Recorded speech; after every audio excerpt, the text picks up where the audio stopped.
Porque a verdade, a prisão preventiva, ela tem que ser exceção. Então a regra é responder o processo solto. Então a pessoa só deve ser presa se for necessário o encarceramento dele.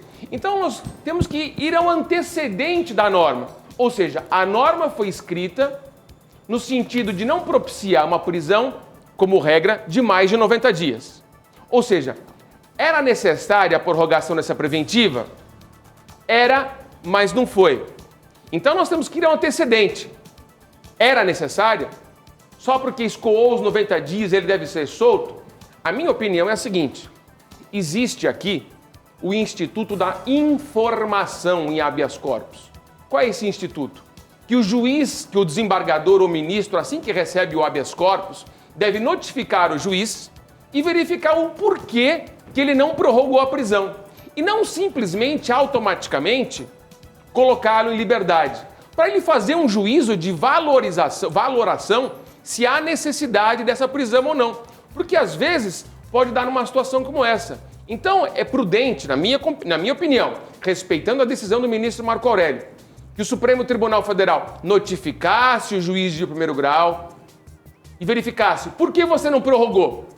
Foi propositadamente ou você esqueceu? Ainda existem os motivos da prisão preventiva? Se ainda existem os motivos da prisão preventiva, nada impede que o Supremo Tribunal Federal convalide em sede de habeas corpus essa necessidade. Faltou um pouquinho de bom senso na condução desses trabalhos, porque direito não é matemática. Bom senso é uma delicadeza. Podemos só ir a Brasília rapidamente? Claro. E hoje eu estava olhando a imagem da sessão da CCJ, da Comissão de Constituição e Justiça, que avaliava o pacote anticrime, e na hora que chega nesse artigo, os parlamentares, esse artigo aqui fica discutindo. Faz o seguinte, vamos aprovar assim na comissão e lá no plenário a gente revisa. Ninguém revisou. Renata Teodoro tem as informações sobre a libertação do André do Rep. Renata.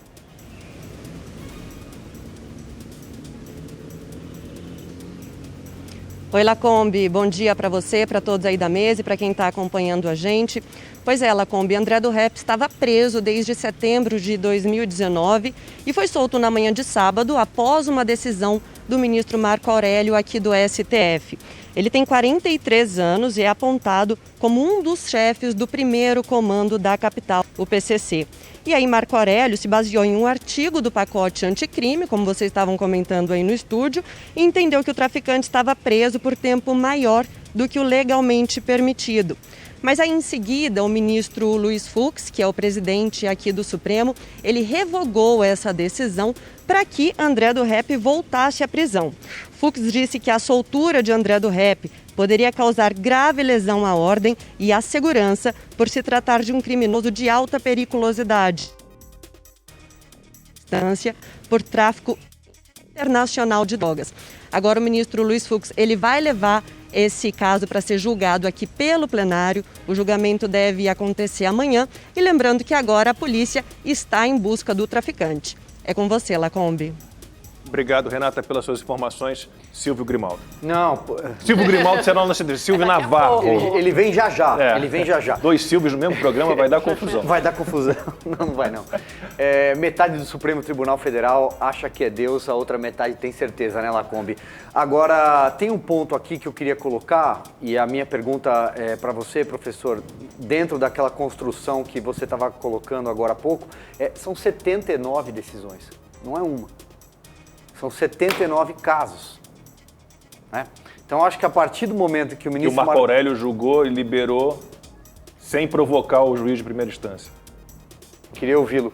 Olha, muito se ouve acerca do Supremo Tribunal Federal, uma crítica. Eu, particularmente, entendo que o Supremo Tribunal Federal deva se reservar assuntos meramente constitucionais, das ações diretas de inconstitucionalidade. Só que o Supremo Tribunal Federal ficou mais uma instância da justiça brasileira. A partir daí, ele tem competência para apreciar habeas corpus. A ideia é a seguinte, toda vez que o Supremo Tribunal Federal tem protagonismo pela individualidade dos seus ministros, isso não é bom para a sociedade. O Supremo Tribunal Federal, por si só, é um colegiado. Então é imperioso é importante que nós valorizemos o colegiado. Decisões como essa deveriam ser levadas ao colegiado. Porque agora vem uma enxurrada de críticas ao ministro Marco Aurélio. Ontem foi o ministro X, anteontem o ministro Y. Então é importante que os ministros do Supremo Tribunal Federal, Silvio, se deem conta da importância do colegiado. Puxa, por que o habeas corpus não poderia ser julgado amanhã, como será julgado? Isso evitaria a exposição do ministro do Supremo Tribunal Federal nesse contexto. 2 ou 3 dias não faria diferença no caso concreto. Então, é importante a valorização da ideia de colegiado do Supremo. O Supremo só tem a perder com a ideia, com a questão de monocratização, de individualização das suas decisões. Ainda bem que o Luiz Fux concorda com o senhor, novo presidente do STF, aparentemente. Concorda. Professor, eu acho que é importante a gente frisar algumas coisas e fazer algumas ressalvas. Primeiro, a decisão do Marco Aurélio Mello, goste-se ou não dela, é uma decisão legal. Ela está amparada pelo artigo 316, aprovado pelo Congresso, sancionado pelo presidente Bolsonaro. Então, há uma responsabilidade em cadeia e uma sucessão de responsabilidades que a gente tem que levar em consideração. O ministro Marco Aurélio responde, poxa, mas o juiz, sabendo desse novo artigo, não renovou a prisão, o Ministério Público, a Polícia Federal não provocaram, não pediram a renovação da prisão, então ele diz que eles é que foram equivocados. Eu gostaria que o senhor comentasse isso também sobre o artigo 316, quando ele foi desenhado, incluído no Código de Processo aprovado, no Código de Processo Penal, ele tinha em mente, principalmente, proteger aquela população vulnerável que não tem normalmente direito a tantos recursos e às vezes mofa nas cadeias, nas masmorras brasileiras, sem sequer uma primeira condenação em primeira instância. Obviamente não é o caso do André do Rep, que é um preso perigoso, mas é o caso de, 40% da população carcerária que é feita de presos provisórios. Então a lei foi desenhada para proteger esse contingente mais vulnerável, mas acaba beneficiando os ricos e poderosos que têm os advogados caros e chegam até a última instância. Você acha realmente que os nossos parlamentares colocaram esse artigo pensando nos pobrezinhos?